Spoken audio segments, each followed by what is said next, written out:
ಗಾಡಿಗೆಲ್ಲ ಕಾಸು, ಇದ್ರ ನಂಬರ್ ಪ್ಲೇಟ್ಗೆ ಕಾಸು ಅಂದ್ರೆ ಎಷ್ಟು ಕೊಟ್ಟಿದ್ದು? 20,000 ನಿಜ ಅಲ್ವಾ? ಅಷ್ಟೇನಾ? ನನ್ ಮೇಲೆ ಆಣೆ ಇಟ್ಟು. ಇದೆಷ್ಟು? 240 ಅಲ್ವಾ? 243 ಚಿಲ್ರೆ.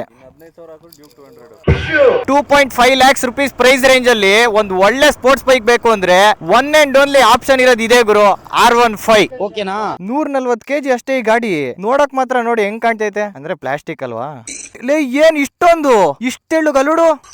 ಇದು ವೈಟ್ ಕಲರ್ ತಾಬೇಕು ಅಂತ ಯಾಕೆ ಅನ್ನಿಸ್ತು ನಿಮ್ಗೆ ಯಾಕೆ ಬೇಕದು?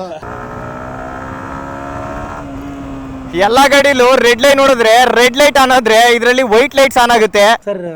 ಇದೆಷ್ಟು ಮೈಲೇಜ್ ಕೊಡ್ತದೆ, ಅದು ಅಷ್ಟೇ ಮೈಲೇಜ್ ಕೊಡ್ತದೆ. ಈ ಗಾಡಿಲಿ 7000 RPM ಆಗ್ತಿದಂಗೆನೆ VVI ಟೆಕ್ನಾಲಜಿ ಆನ್ ಆಗುತ್ತೆ. VVI ಟೆಕ್ನಾಲಜಿ ಆನ್ ಆದ್ಮೇಲೆ ಇನ್ನೊಂಚೂರು ಪವರ್ ಕಿಕ್ಕಿನ್ ಆಗುತ್ತೆ ಗಾಡಿಗೆ.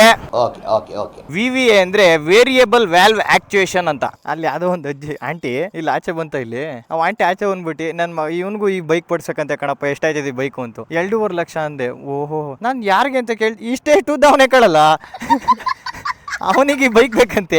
ಓಕೆ ಫ್ರೆಂಡ್, ಬಾಯ್.